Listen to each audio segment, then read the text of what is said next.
नौजवान साथियों, जैसा कि आप सभी को विदित है, चुनाव का दौर है और आज का जो मुद्दा है यहाँ पर इकट्ठा होने का कारण आप सभी को पता है कि हम किस वर्ग से संबंध रखते हैं। मैं अक्सर कभी बात कहा करता हूँ कि आजाद देश की उमंग हो। आज की संख्या देख करके आप लोगों को पता लग रहा है कि आधे लोग क्यों नहीं आए। जब भी टिकट डिक्लेयर हुई तो वो लोग यहाँ आने की बजाय वहाँ हाजिरी देना पसंद करते हैं। समाज की लड़ाई लड़ना उनके मुद्दे की बात नहीं। मैं चांदी राम जी से बात कर रहा था कि कार्यक्रम का आयोजन किया जा रहा है, लेकिन संख्या कितनी होगी, आप किस पार्टी से क्या बात मनवाना चाहते हैं। पार्टियां सिर देखती हैं, संख्या जितनी ज्यादा होगी उसकी बात मानी जाती है। और मैं समझता हूं कि मेरे समाज को अगर किसी पार्टी ने टिकट नहीं दी वो हमारी कमजोरी रही है। कहीं ना कहीं हम कमजोर हैं और कमजोर करने वाले कौन लोग हैं, वो दूसरे नहीं है, हमारे अपने लोग। उन्होंने सब्र करना चाहिए था, कम से कम टिकट मिलने तक हम किसी अन्य उम्मीदवार का समर्थन ना करें बैकवर्ड क्लास की ओर से, ताकि हमारे समाज का आदमी मजबूत रहे और टिकट की लड़ाई में सबसे आगे रहे। उस लड़ाई को कमजोर करने वाले मैं बड़े दुखी मन से बात कहता हूं कि हमारे ही लोग रहे। मैं बड़ी स्पष्ट सी बात करता हूं, मुझे ना जिंदगी में राजनीति की और ना मैं करना चाहता, क्योंकि मुझे पता यहाँ पर हर समय जब जब किसी साथी ने आगे बढ़ने की कोशिश की तो उसकी लाइक पुलिंग करने वाले इतने लोग हो जाते हैं कि इसको तो वहीं बैठाएंगे जहां पर हम बैठे।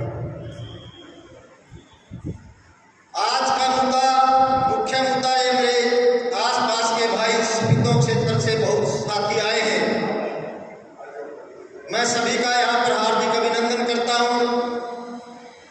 लेकिन बात जब लड़ाई की आती है, हकों की आती है, जब भी कोई संगठन बनता है बैकवर्ड क्लास के हकों की लड़ाई लड़ने के लिए, तो कुछ लोग सोए हुए होते हैं और जब कोई संगठन खड़ा होता है तो पैरेलल में दूसरा संगठन बना करके उसकी टांग खिंचाई शुरू कर देते हैं। पहले वो बिल्कुल नहीं बोलते।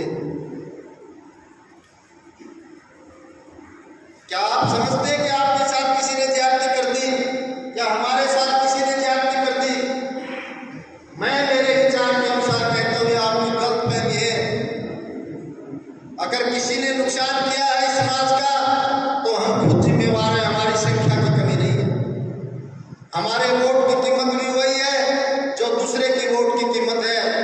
लेकिन जो हमारी वैचारिक क्रांति है, उस वैचारिक क्रांति को आप सोचे समझे और किस प्रकार से हमारे पिछड़ेपन का कारण है। हम अपने को बात करते हैं कि मैं आपके लिए मर जाऊंगा, मरने की जरूरत नहीं है, वोट करने की जरूरत है। जिस दिन आप अपने को पहचान जाओगे तब बात बढ़ेगी। मैं पार्टियों की बात करता हूं। आज बीजेपी पार्टी हरियाणा के ऊपर 10 साल राज करेगी। उसने बैकवर्ड क्लास को किस प्रकार से मूर्ख बनाया, मेरा किसी पार्टी से कोई लगाव नहीं है। पहले वाली पार्टी ने भी ऐसा ही किया, कांग्रेस पार्टी ने, आने वाली पार्टियां भी आपके साथ ऐसा ही करते रही।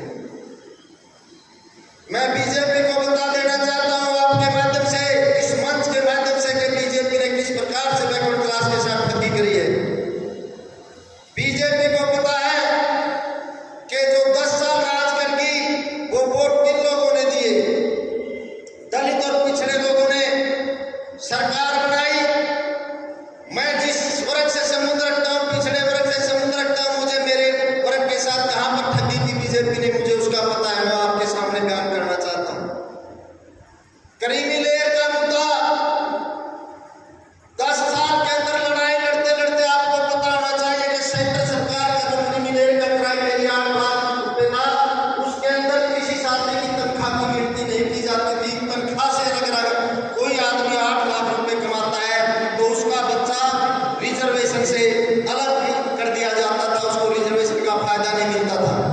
हरियाणा सरकार ने 6 लाख का क्राइटेरिया रख दिया और साथ में जो वेतन मिलता वो शामिल कर दिया, उसके अंदर एक चपरासी भी शामिल हो गया। यानी कि एक चपरासी से लेकर के IAS तक का बच्चा पिछड़े वर्ग के लाभ से, आरक्षण से बाहर कर दिया गया। और सरकार ने जो छलावा किया आप लोगों के साथ वो मैं बता देना चाहता हूं। उसने लोगों के बीच में जाकर के कहा कि आपका हक नौकरी पैसे वाले लोग खाते थे, अब हम गरीबों को नौकरी देंगे। आपका हक नौकरी पैसे वाले खा जाते थे, उनको कोई पूछने वाला नहीं था।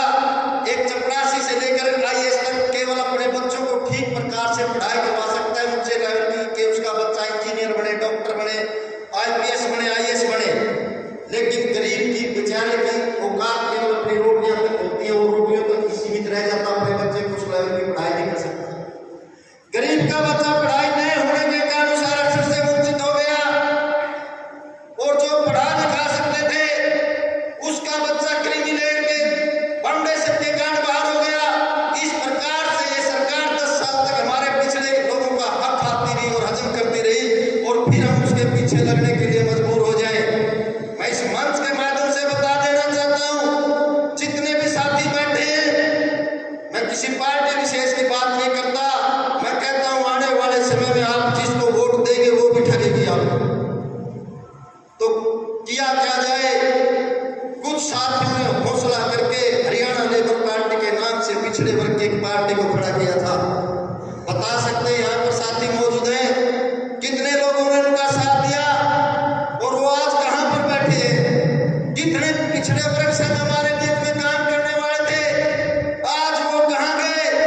आप लोगों के बीच में मैं जिन्हें जानता हूं, चांदीराम चांगड़ा जी, सिंधु उचाना से आपके बीच में बैठे हैं, इन्होंने पिछड़े वर्ग के लिए काम किया। आज ये अपना घर बार बेच करके, अपना घर छोड़ करके मजबूरन गुड़गांव में मजदूरी करने के लिए मजबूर है।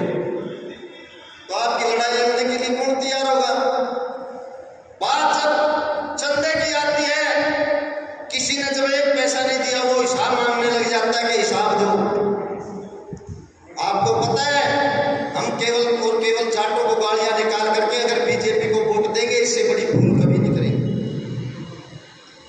जाटों ने हमारा क्या बिगाड़ा। अरे उनके अंदर कोई बात अच्छी भी होगी वो सीख लो, उनका संगठन कितना मजबूत है, वो अपने लोगों की लड़ाई के लिए कितना पैसा देते हैं, कितना साथ देते हैं। इस बात को सीख करके आप जाटों से उनकी काबिलियत को ग्रहण करो, उनकी कमियों को क्यों देखते हैं। वो अपने समाज की लड़ाई लड़ रहे हैं। या तो आपको कुछ चाहिए नहीं, अगर चाहिए तो मैं भविष्य में एक ही बात आप लोगों को बता देना चाहता हूं, जो जिस प्रकार से हम पिछलक हुए, ये पिछलक रूपना हमने छोड़ना पड़ेगा। किसी एक को नेता मान करके उसको आगे बढ़ाना पड़ेगा, तब जा करके आपके हकों की सुरक्षा हो सकती है। वरना आप सदा के लिए राजनीतिक गुलाम हैं। आप समझ रहे हैं कि जो लोग 27% राजनीतिक आरक्षण की मांग करते हो और उन्हें केवल हरियाणा के अंदर बीजेपी की तरफ से BCA की अगर मैं बात करूं, केवल और केवल 3 टिकटें दी गई हैं। बड़े शर्म की बात है बीजेपी के लिए। और मैं अगर मेरे जिले की बात करूं, जींद जिले के अंदर 2 टिकटें जिनको दी गई, सफीदों से दादा रामकुमार गौतम कहा जाता है और उचाना से देवेंद्र अत्री को दे दी गई। आप समझिए इस बात को कि आपको वो लोग हक दे सकते हैं। मैं उचाना ब्लॉक के अंदर मैंने काम किया थोड़े दिन। अगर चांदीराम को टिकट नहीं मिली तो उसके पीछे दोषी पिछड़ा वर्ग है। पिछड़े वर्ग ने अत्री को बुला करके उनके भाषण करवाए, अपना समर्थन दिखाया। मैं दिल्ली से लेकर के चंडीगढ़ तक जहां भी मीटिंगें हुई, उसे टिकट के लिए, पिछड़े वर्ग की टिकट के लिए हम उचाना की लड़ाई लड़ते रहे कि यहाँ अब की बार मौका है। क्योंकि कुछ समीकरण इस प्रकार से बने हैं कि जाट लड़ाई लड़ रहे हैं, तो बीच में कोई एक गरीब का बच्चा अगर विधायक बन जाए हमारे लिए बड़ी खुशी की बात होगी ना। लेकिन मैं आप सीधे तौर पर इस राजनीतिक पार्टी की अगर बात करूं बीजेपी की, इसने मजदूर और पिछड़े वर्ग के साथ जो धोखा किया है, मैं सीधे तौर पर कहता हूं कि आपका बदला लेने का काम है। अगर आपके अंदर जज्बा है, आप घर घर जाओ, लोगों को समझाओ कि इस पार्टी को किसी भी कीमत पर वोट मत करना, यह आपकी भूल होगी और इसी प्रकार से आपका शोषण करती रहेगी। आप किसी और को दे दो, मैं किसी का समर्थन नहीं करूंगा, लेकिन यह बात अवश्य कहूंगा, जो बीजेपी को हराने वाला उम्मीदवार हो उसको अवश्य वोट देगा। अगर मेरी कोई बात गलत हो, मैं माफी चाहूंगा। मैंने 7 साल पहले अपनी नौकरी को छोड़ दिया है, लेकिन इसलिए नहीं छोड़ा कि मैं राजनीति करूंगा, बिल्कुल नहीं। मैंने अपनी शांति के लिए छोड़ा है। आज मैं समाज के ऊपर शान रखूं कि मैंने आपकी लड़ाई के लिए अपनी नौकरी को त्याग दिया, बिल्कुल भी नहीं। मैं चांदीराम जी को बोल रहा था कि कम से कम 25 साल हम दोनों भाइयों ने लड़ाई लड़ते हुए हुआ, रिजल्ट वही है। और आप अगर ये लड़ाई लड़ने के लिए तैयार है, शहीदों से बहुत साथी आए हैं, उनका मन बड़ा दुखी है। शहीदों हल्का पूर्ण के बैकवर्ड क्लास का हल्का है। आप समझते होंगे कि चीन के अंदर कांग्रेस पार्टी में 3 जगह जुलाना, उचाना और शहीदों सामान्य वर्ग के लोग इलेक्शन लड़ेंगे। नरवाड़ा के अंदर ऐसी रिजर्व सीट है, तो चीन का जो दावा था वो पिछड़े वर्ग का बनता था। और आप समझ रहे हो कि ये पार्टी के समझौते के अंदर ये बात भी उलझा दी गई है, आपको यहाँ से भी टिकट मिलने वाली नहीं है।